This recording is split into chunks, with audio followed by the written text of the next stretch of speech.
Welcome back to part 2 of organic chemistry, and we'll be starting on page 9.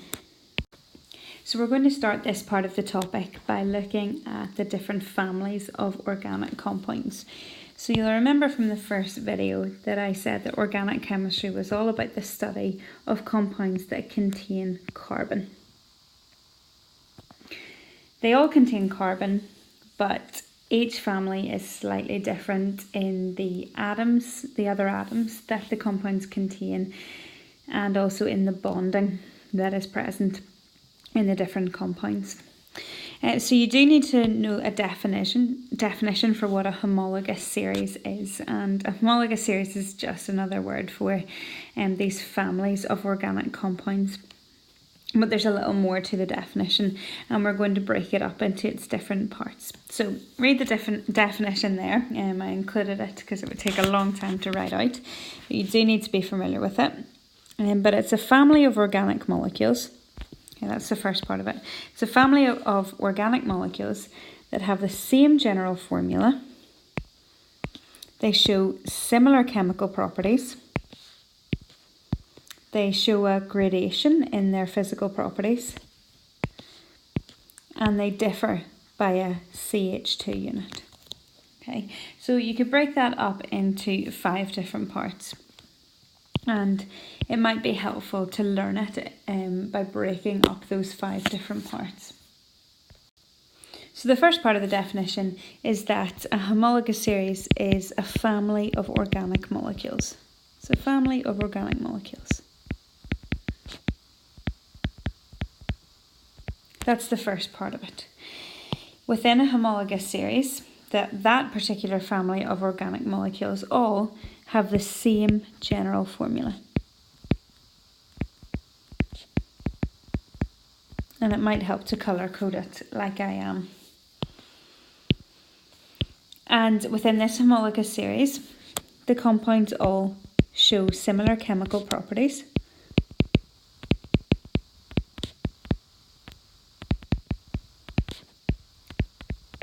And what that means is that they'll all react in a similar way. They will all have similar reactions and reactivity. They all show a gradation in their physical properties.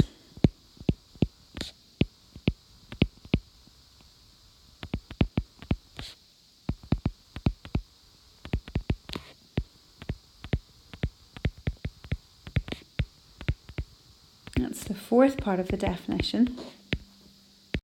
And physical properties are things like melting and boiling point. And that word gradation just means that there's a succession of changes within the family. So going from one molecule within a family to the next, you'll see that they have a gradation in physical properties, that maybe the boiling point will start to get higher as you move from one member to the next. And the final part of the definition is that they all differ by a CH2 unit.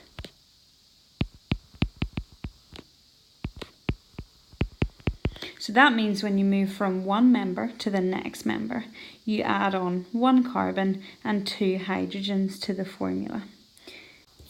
So taking the most basic member of the simplest family, the simplest homologous series, is that of alkanes, and we'll be looking at them in just a minute.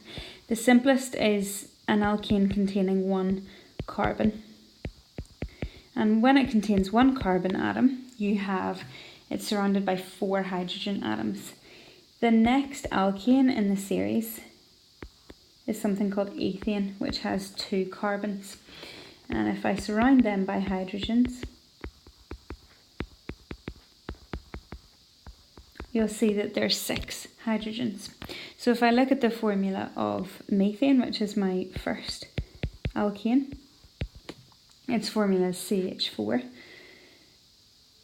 And the formula of ethane is C2H6. And you can see that the difference between the two is 1 carbon and 2 hydrogens. which is CH2. So as we move along in the series, we add a CH2 unit on each time. And each of these parts of the definition we're going to look at for each of the homologous series that we'll study. And there are 4 of them that we're going to study in this topic. We're going to look at alkanes, which are unreactive saturated hydrocarbons, and we'll explain what that means in a second.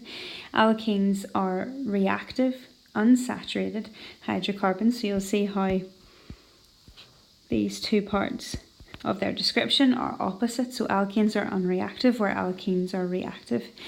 Alkanes are saturated, where alkenes are unsaturated. And then we'll look at alcohols, which are reactive organic compounds. They are not hydrocarbons. They contain carbon, they contain hydrogen, but they also contain oxygen. And carboxylic acids are the same. They're not hydrocarbons because they contain carbon, hydrogen, and also oxygen. And they are also reactive organic compounds. So these are the 4 homologous series that we'll look at. You do need to know the details of the definition, but generally speaking, just think of them as families of organic compounds as we work through the rest of the topic. So flicking over to page 10 then, what we want to do before we look at these particular families of organic molecules, we want to have a look at carbon, because remember we said organic chemistry is always based around carbon.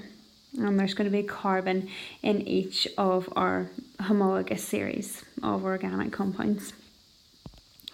And something that's really helpful when you're trying to draw the structure of carbon containing compounds is thinking about how many bonds carbon needs. So looking at your periodic table, you'll notice that carbon is in group 4. Carbon is in group number 4.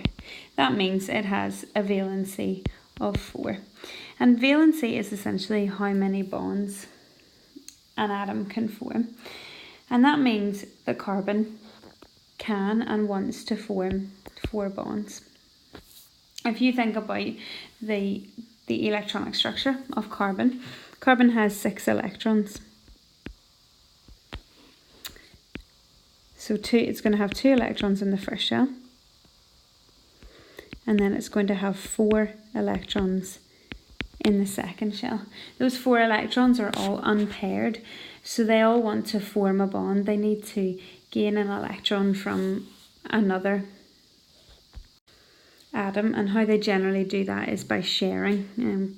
Carbon is involved in covalent bonding. So it's really important that when you're drawing carbon containing structures that they all contain, carbon always has 4 bonds in each of your structures.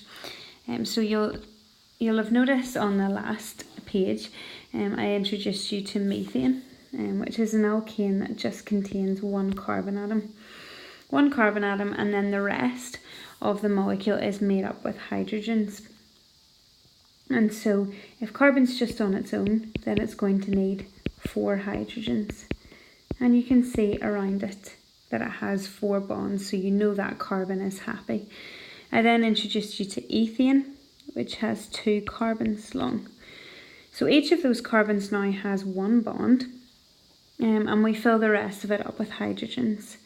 So this carbon will need 3 hydrogens, so that it has a total of 4 bonds. As will this carbon. It will need 3 hydrogens. So now we can see that each carbon has 4 bonds. This first carbon, when I'm drawing over in purple, has 1, 2, 3, 4 bonds. And this other one, which I'm drawing over in green, has 1, 2, 3, 4 bonds.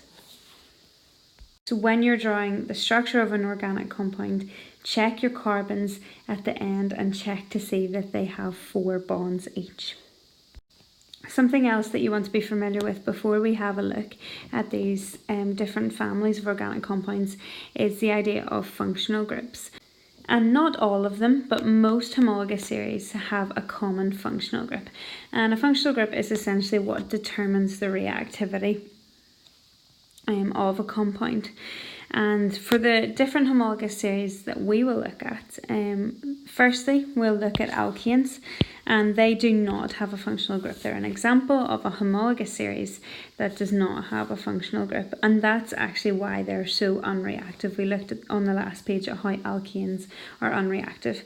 They don't have a functional group, and that makes them very unreactive. The functional group of alkanes is the carbon-carbon double bond functional group. So a carbon that has a double bond to another carbon.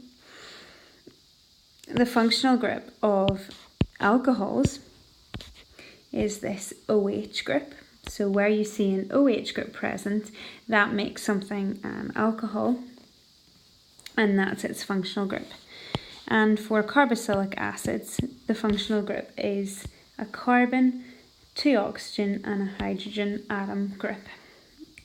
And the functional group is, for a homologous series, is where the reactivity of that compound happens.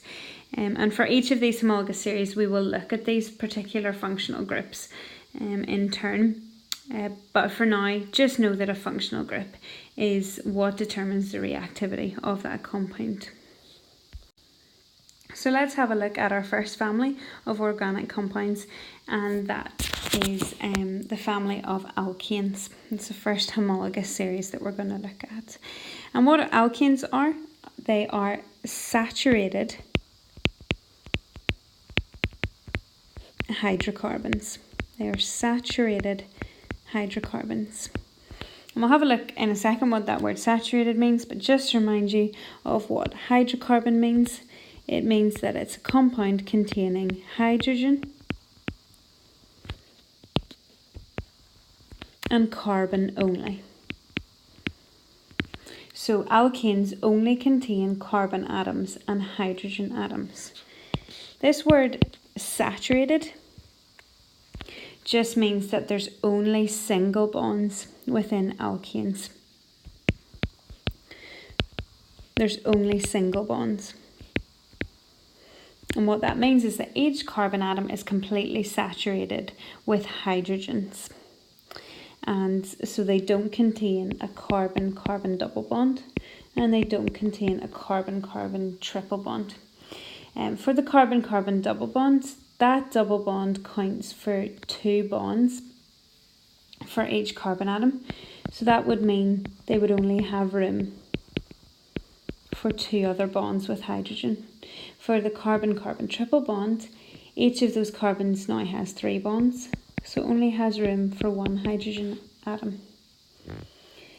But for alkanes, where there's just a single bond between the carbon atoms, they have room for 3 hydrogen atoms. So we say they're completely saturated with hydrogens rather than multiple bonds to other carbon atoms. If you think back to our definition of a homologous series, it was that it was a family of organic compounds. That was the first part of our definition. Second part of our definition was that they have the same general formula. So when I'm looking at the formula of my alkanes, I'll note that they have a common pattern to their formula. And the general formula of an alkane, and it's worth learning this, is CnH2n plus 2. CnH2n plus 2. So what that means is that we can get the formula of any alkane by substituting in different numbers as n. So n could be 1, n could be 5, n could be 20, and we would get the correct formula for alkanes. So we can see that alkanes are a homologous series by the fact that they have the same general formula. Let's look at an example of this. So keeping that general formula there up at the top of the screen. So if we have an alkane that contains only 1 carbon atom, that means that N is 1 in this case. So the start of our formula is going to be C1. To work out how many hydrogens we have, we then substitute that into the part of the formula 2n plus 2. There's going to be 2n plus 2 hydrogens. So if n is 2, then we've got 2 times 1 plus 2 hydrogens. 2 times 1 is 2, plus 2 is 4. So we know in our alkane we've got 1 carbon and 4 hydrogens. So our formula is C1H4, because n is 1 and 2n plus 2 is 4. But just like when we're doing swap and drop, we always ignore our ones. It's the same here. We have it in the most simplified formula, which is CH4. Looking at another example, if we have an alkane containing 6 carbon atoms, I'll just write the general formula here, CnH2n plus 2. If we have an alkane containing 6 carbon atoms, that means that for the carbons, n is equal to 6. For the hydrogens, we go by the formula 2n plus 2. 2n plus 2. If n is equal to 6, we've got 2 times 6 plus 2 hydrogens, which is 12, plus 2, which is 14.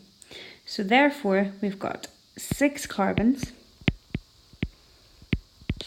14 hydrogens. So our formula is C6H14. And we have no ones to ignore in this case. So our formula is C6H14. So if you have learnt your general formula for the alkanes as CnH2n plus 2, then you can work out the formula of any alkane. In particular, you need to be familiar with the first 4 alkanes in the homologous series. So starting at n equals 1, you need to know n equals 1 up to n equals 4. And since we've just been looking at the formula of alkanes, let's fill in that column first. So we're looking at this column here of molecular formula. That just means the formula in the form of CnH2n plus 2, remembering your general formula. So where we have 1 carbon, our formula is going to be C1, and we'll just ignore the ones. And then working out the number of hydrogens, it is 2n plus 2. So that's going to be 2 times 1 plus 2, which is 2 plus 2, which is 4. So we are going to have 4 hydrogens. Where we have 2 carbons, our formula is going to start with C2, since n equals 2. And for my number of hydrogens, it's going to be 2n plus 2, which is 2 times 2 plus 2, which is 4 plus 2, which totals 6. So the end of my formula is going to be H6. At this point, you should pause the video and try and work out what the molecular formula is for when we have 3 carbons and for when we have 4 carbons. So when n equals 3 and n equals 4. Just following the same procedure of substituting these numbers into the general formula of CnH2n plus 2. So give that a go, pause the video and then replay once you've done that.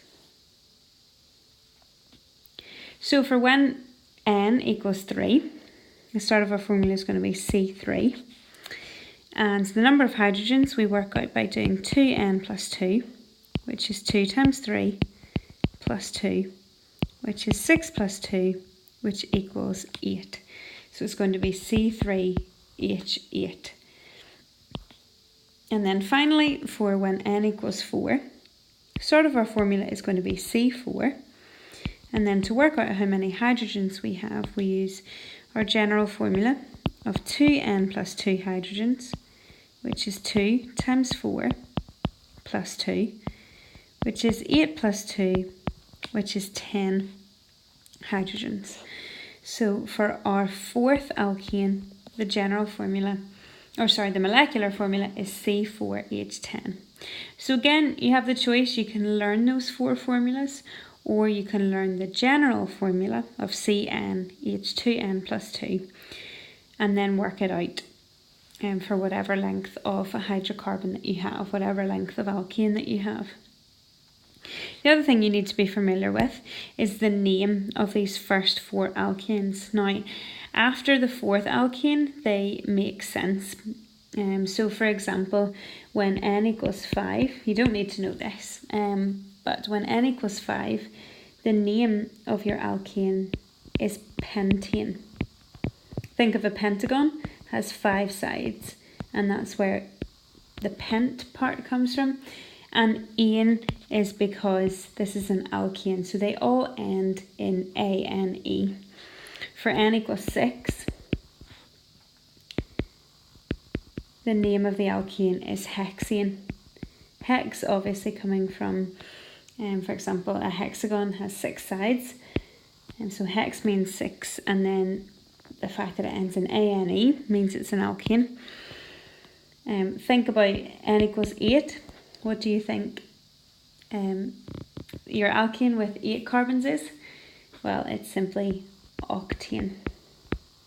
Just like octagon, and then ane for alkane. So these are all going to end in ane, but their names are not just quite so straightforward for the first 4.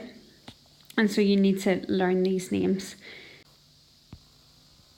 So the first alkane that has just 1 carbon is called methane. I know you don't have a lot of room in these boxes, but try and fit the name in.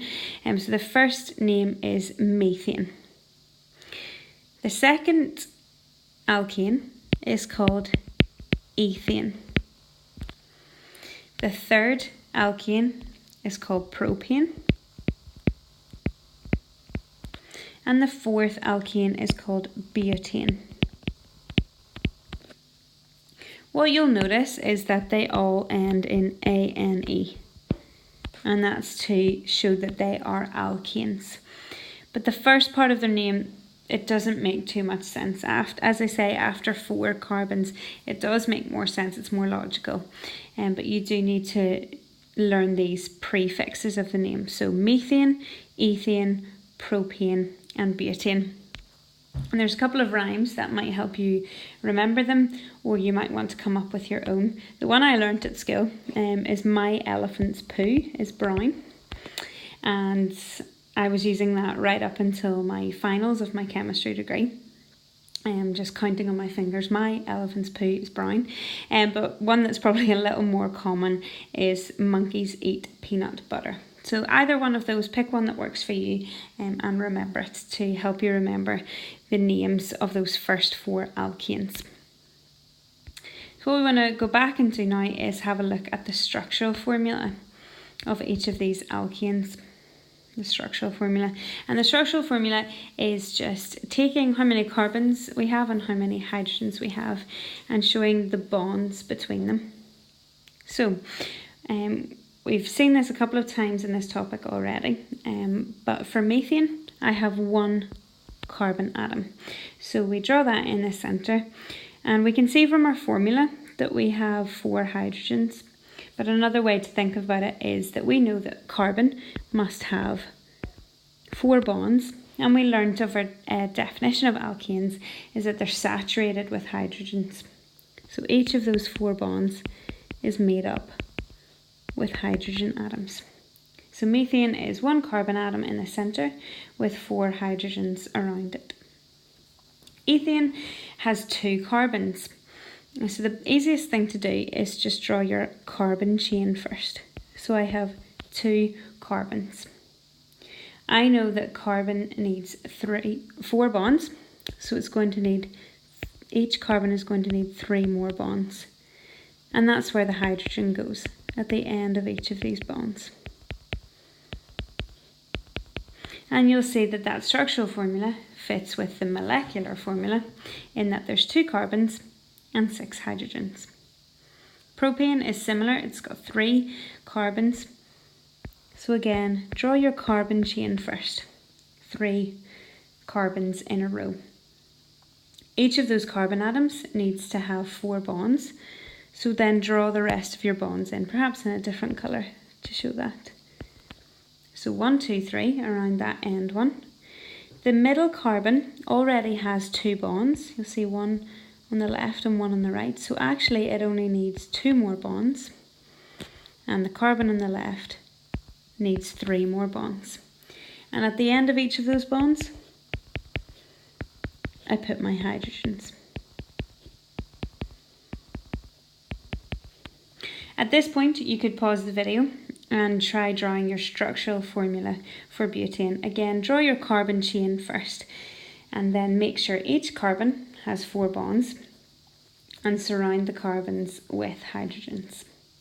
So pause the video now, give that a go and then replay it once you've finished that. So butane, it has 4 carbons, so if I draw my carbon chain first of all, 1, 2, 3, 4 carbons. And then I want to make up the rest of my bonds with hydrogen. So you can see that my end carbon needs 3 more bonds. The next carbon along already has 2 bonds, so it only needs 2 more. The next carbon only needs 2 more. And the end carbon then needs 3 more bonds. So looking at each of my carbons, I can see that they have 4 bonds each. And anywhere where there's a space missing, I put a hydrogen. So I fill up my bonds with hydrogen atoms. And again, you can see that my structural formula fits with my molecular formula in that I have 4 carbons and 10 hydrogen atoms. So it's good to check your structural formula with the molecular formula to check that you haven't missed any atoms. And another thing to do is check that each carbon has 4 bonds and each hydrogen, if you have a hydrogens in your compound, it should only have 1 bond. And you can see that at room temperature and pressure, each of our first 4 alkanes are gases. And that shows us that alkanes have very low boiling points, particularly the first 4. And we'll know from our fractional distillation that the longer the carbon chain, the higher the boiling point. And we'll see that here. And methane has a boiling point of minus 169 degrees Celsius. Ethane has a boiling point of minus 89 degrees Celsius. Propane has a boiling point of minus 42 degrees Celsius. And butane has a boiling point of 0 degrees Celsius. So that means that at 20 degrees, room temperature is 20 degrees Celsius. So by 20 degrees Celsius, all of methane, ethane, propane and butane have reached their boiling point and therefore they're gases at room temperature. Room temperature is above their boiling points. But you can see that as we move from methane to ethane to propane to butane, our carbon chain is increasing and our boiling point is increasing. So we can see that principle of what we were learning in fractional distillation, in that the longer the carbon chain, the higher the boiling point. And this is also where we see the part of the definition that said that a homologous series show a gradation in their physical properties. So we see a gradual change in the physical property that is the boiling point. So that was part of our definition, in that it shows a gradation in physical properties.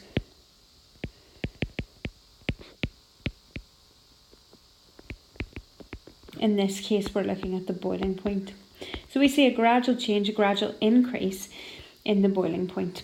And so that's what we're talking about when we talk about a gradation in physical properties. So we can see that it fulfills that. Our alkanes fulfill that part of the definition. We also saw from our molecular formula that they all follow the same general formula, the general formula of CN H2N plus 2.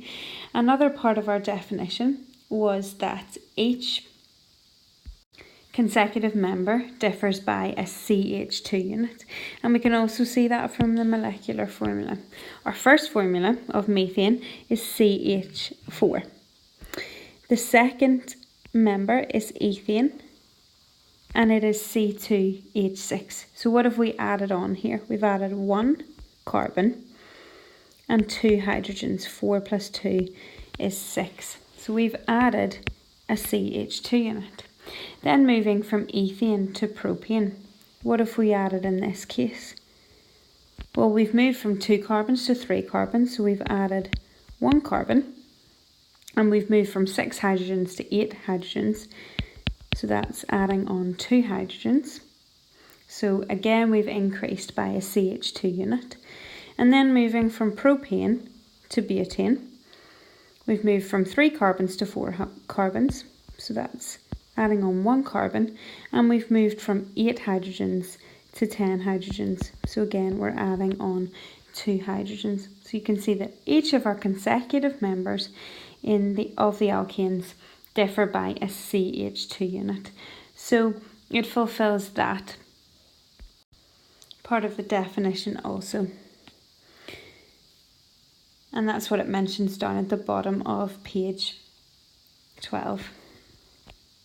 Down at the bottom of the page 12, it talks about how it follows the same general formula. And that was the orange part of my definition on page 9.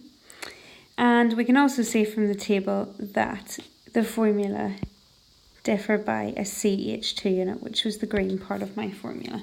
So each consecutive alkane differs by CH2. You add on CH2 to each consecutive alkane. What we will also see is that alkanes have similar chemical properties, and that was the blue part of my definition.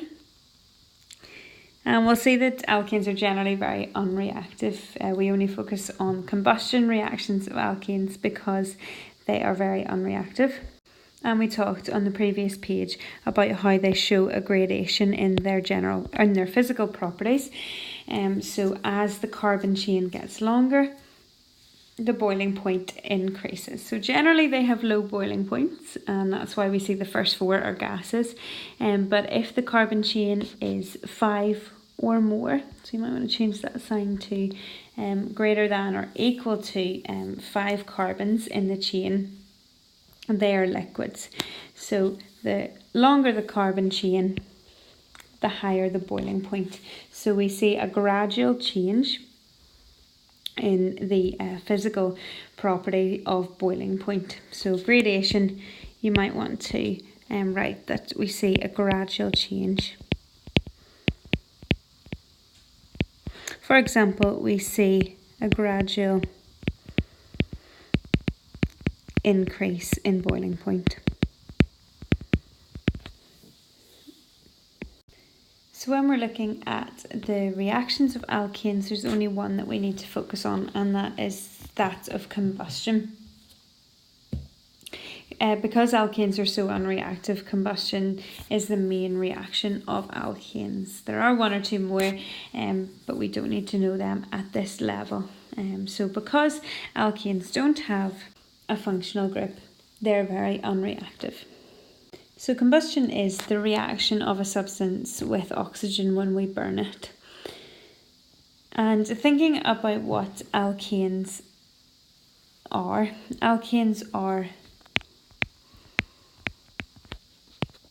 hydrocarbons, which means they contain hydrogen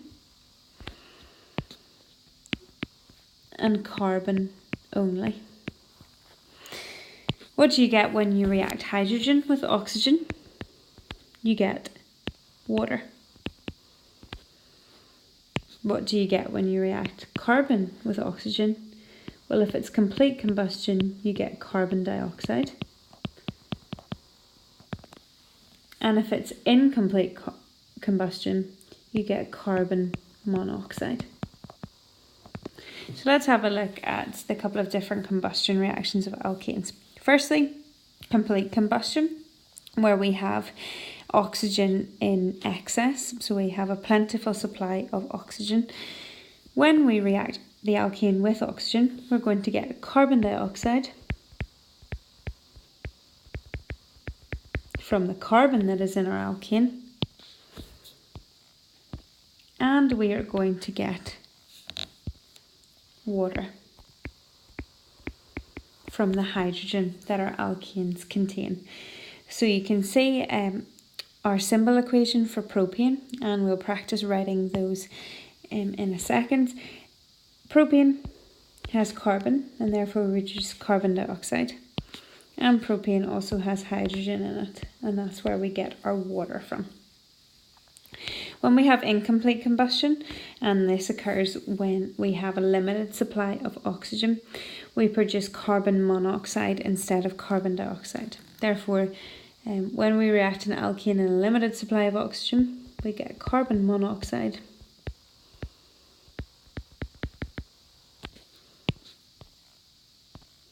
And we also still get water. So if I look at the incomplete combustion of propane now, the carbon gives me carbon monoxide, and the hydrogen of my propane gives me water.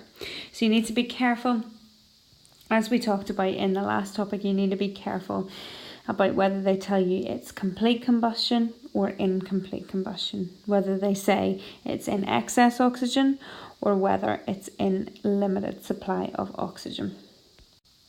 Where you have a limited supply of oxygen, you produce carbon monoxide. And again, we talked about this in the previous topic, how carbon monoxide can be referred to as a silent killer.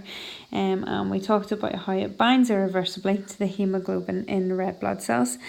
So just as I tried to do in the last topic, you'll remember my terrible diagrams of red blood cells. What red blood cells normally like to do is, if you think of them as a little boat, what they normally like to do is pick up oxygen. So the oxygen molecules sits in the little dip of your red blood cells and carries the oxygen.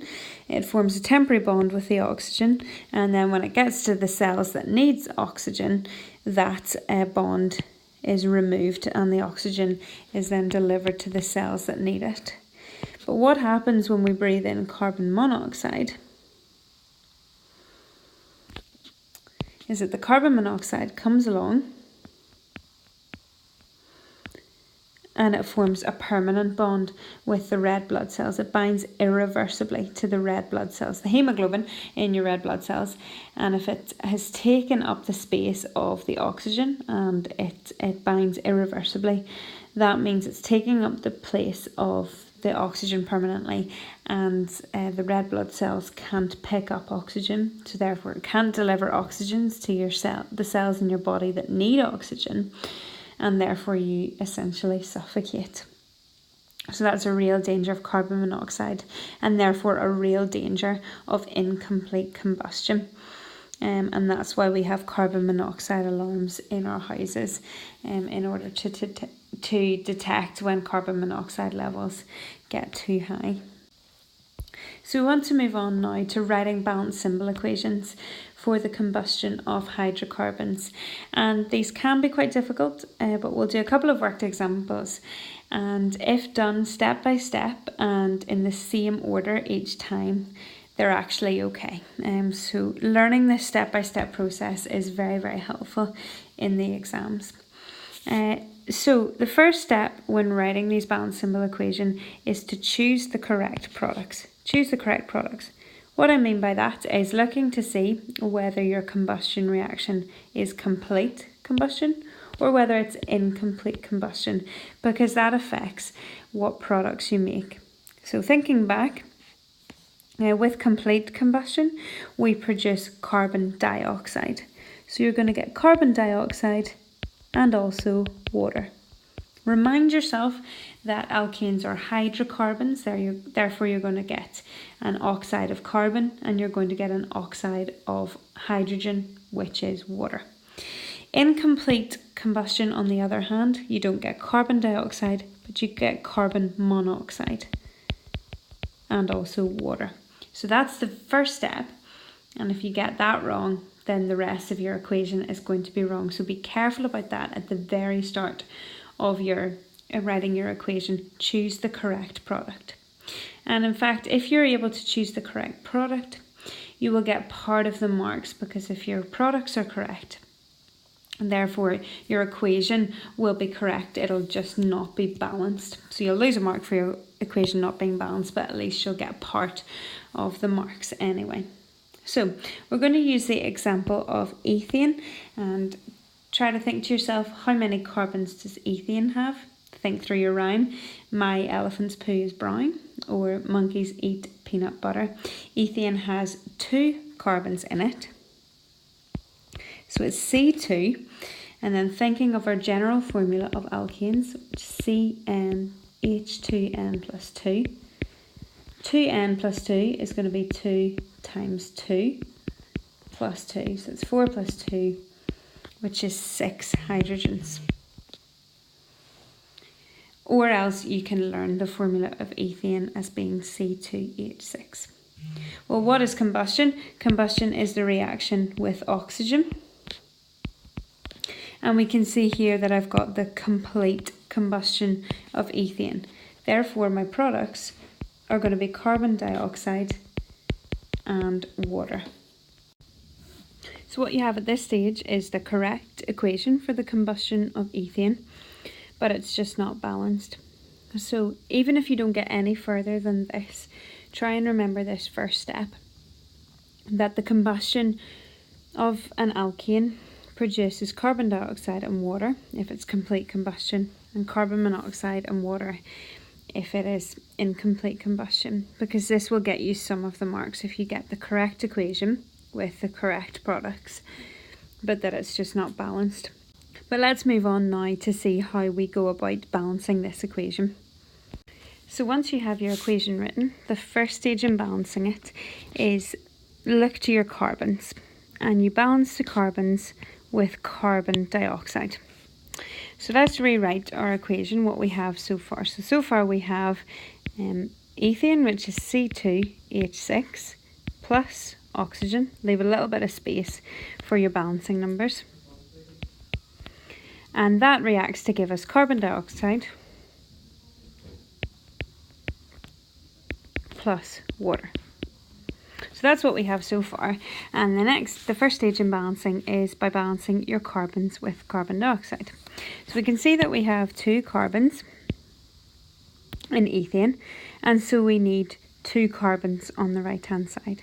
We balance the carbons with carbon dioxide, so I put a 2 in front of my carbon dioxide.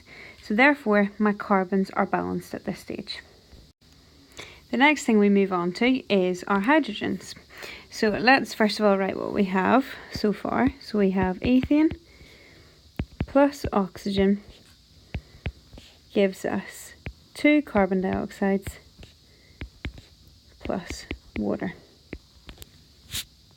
Okay, so this time we are going to balance our hydrogens with water, because that's the only thing on the right hand side that has hydrogens. So we can see on the left that we have a total of 6 hydrogens, and we want to balance that with water, but we know that any number we put in front of the water is going to be doubled by how many hydrogens we get, because the formula of water is H2. So any number that you put in front of water, you're going to get twice that number of hydrogens. So if we want 6 hydrogens in total, we need to do 6 divided by 2, which is 3. So we put a big 3 in front of the water, and that is our hydrogens balanced. So now we have our carbons balanced, and now we have our hydrogens balanced. And the last thing we need to do is balance our oxygens, and we do that by putting a number in front of our O2 on the left hand side. So what we need to do firstly is work out how many oxygens we have on the right hand side of our equation. So let's look at carbon dioxide first of all. In carbon dioxide I have 2 times by 2 oxygens, which is 4 oxygens from the carbon dioxide. So we've got 4 oxygens from my carbon dioxide. Then if I look at water, I've got 3 times 1 oxygen, which is 3 oxygen atoms from the water. So in total, I have 4 plus 3 oxygen atoms, which is 7 oxygen atoms. But on the left hand side, I have O2. So I know that, just similar to how we were looking at with water, I know that any number I put in front of the O2, I'm going to get twice as many oxygen atoms. So if I want 7 oxygen atoms in total, I need to put 7 divided by 2, which is 3.5. So flick over the next page and we'll see how we'll work this out. So over on page 16, so far we have C2H6 plus O2, which gives us 2CO2 plus 3H2O. And we have worked out that we need to put 3.5 in front of our oxygens. Now, that's something we're not familiar with, putting half numbers or fractions in front of formula as balancing numbers. We're not used to that. And the other way of doing that is by writing 7 over 2 in front of our oxygens. So we could write 7 over 2. That would perhaps look a little more tidy. But again, that might be something you're not that comfortable with, putting a fraction as a balancing number. And it is actually okay to use a fraction in this case of our combustion equations. But sometimes it's better to eliminate your fraction by multiplying the whole entire equation by 2. And the way to do that is multiply every balancing number that you have by 2 to get the fraction out. That means we're going to have 2 ethanes, because essentially the balancing number in front of ethane is 1. So I have 2 ethanes plus 7 oxygens reacting to give me 4 carbon dioxides plus 6 waters. So that's how we eliminate the fractions. It is okay to leave it at this stage and to leave it with the fractions in your equation, but sometimes it looks a bit nicer to multiply everything by 2, and that gets rid of the fraction. So there are your steps. Choose your correct products, balance your carbons with carbon dioxides, balance your hydrogens with water, and then balance your oxygens with O2. And then if you end up with a fraction as a balancing number, you can multiply everything by 2 if you prefer. If you do that in the same stepwise order, you should be able to get your balance symbol equation correct, and it's worth learning those steps and practicing balancing those equations and writing those balance symbol equations to get the hang of that. So let's look at one other worked example. If you feel up to it, if you feel up to the challenge, you could try doing this yourself by pausing the video and then working through it. Or you can work through it with me now if you're not quite too sure what you're doing yet. Or else you can get part the way through and then try the rest. So the first thing is to choose the correct products. And this is where you need to read the question carefully. And you can see that I have the incomplete combustion of butane. So that means I'm going to produce carbon monoxide. So carbon monoxide plus water, because it's the incomplete combustion, so I obviously have a limited supply of oxygen here. So my products are carbon monoxide plus water. So therefore, my equation is going to start off with, and in order to start your equation you need to work out what the formula of butane is. So remember, your general formula is CnH2n plus 2. Butane, think through your rhyme, my elephant's poo is brown. So butane has 4 carbons. And going by your formula, I have 2 times 4 plus 2 hydrogens, since n is equal to 4. That's 8 plus 2 hydrogens, which is 10 hydrogens. So the formula of butane is C4H10. So butane is C4H10 plus your oxygen is going to give you carbon monoxide, since it's incomplete combustion, and water. So that's step 1 done, choosing your correct product. And as I said, even if you don't get any further than this in the exam, make sure you write that down to at least get some of the marks. Okay, the next step was balance your carbons with carbon dioxide. So first of all, write down what you have already.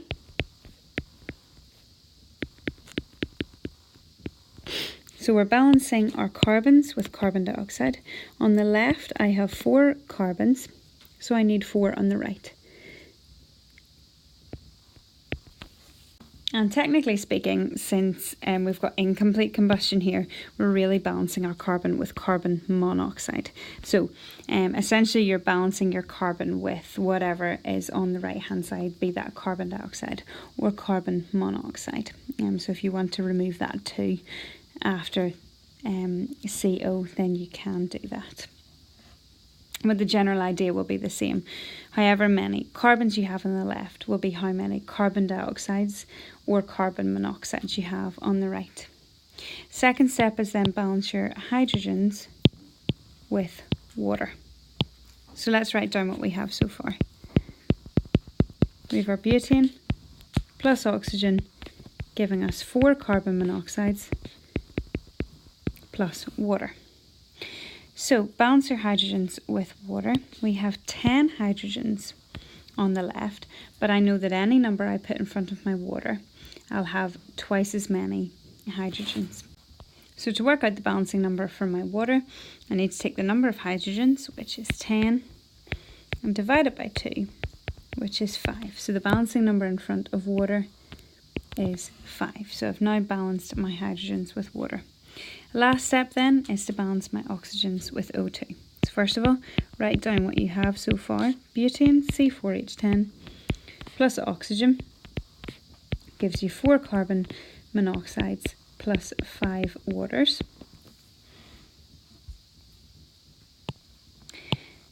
And the first step in this is to work out how many oxygens you have on the right hand side. So you can see that I have 4 times 1 oxygen, which is 4 oxygens, plus 5 times 1 oxygen with my water, which is 5.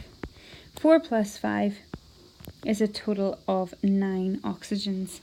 And again, on the left hand side, because I have a formula of O2, whatever number I put in front of O2, I get twice as many oxygen atoms. So I need 9 divided by 2 oxygens as my balancing number. So I can write that as 9 over 2, or 4.5.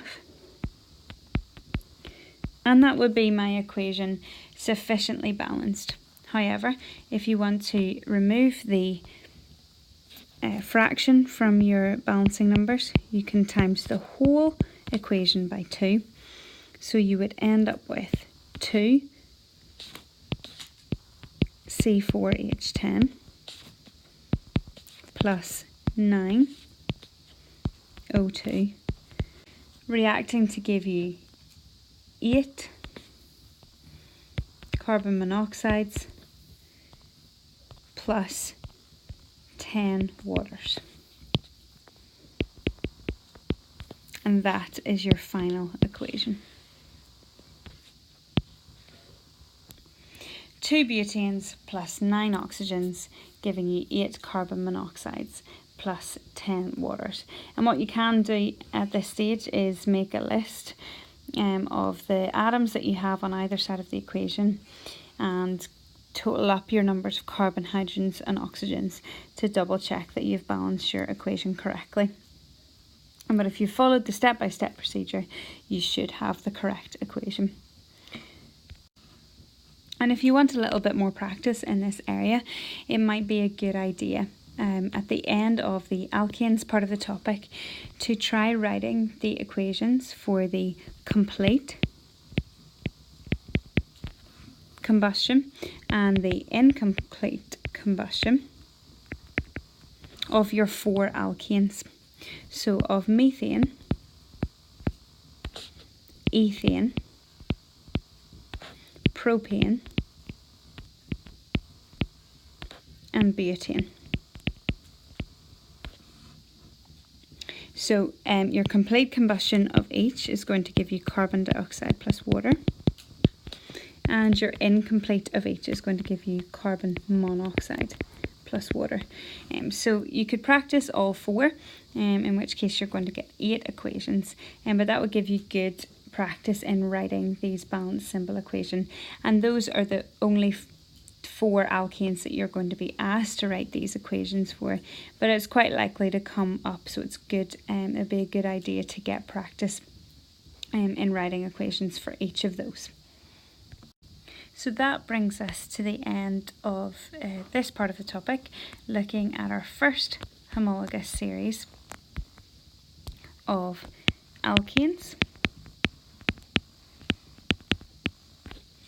And we have seen how they have fulfilled the criteria of being a homologous series, and just to remind ourselves of the definition, in that they are a family of organic molecules. They're all organic molecules in that they are all carbon containing compounds. They all have the same general formula.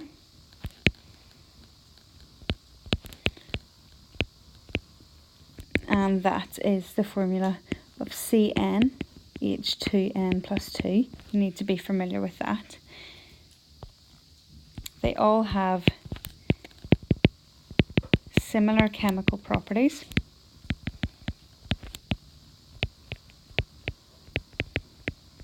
And we have seen that they are fairly unreactive.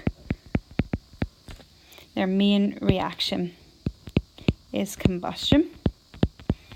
And they all react in the same way to produce carbon dioxide and water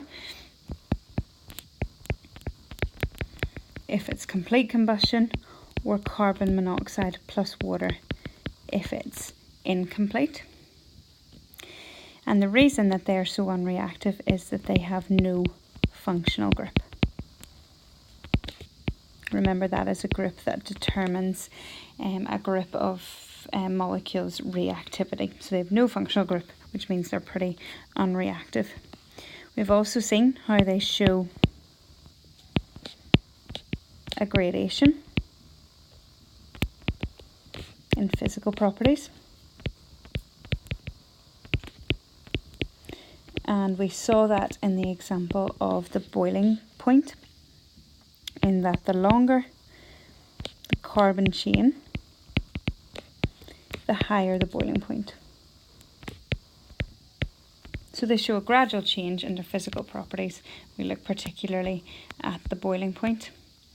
And last but not least, we see that they differ by a CH2 unit. So, for example, methane, which is your first alkane, is CH4, and ethane is C2H6, which you can see is a difference of CH2 as you move from methane to your next member of ethane. And that's a nice summary of your alkanes there. So that's your first homologous series, your first family of organic molecules are alkanes.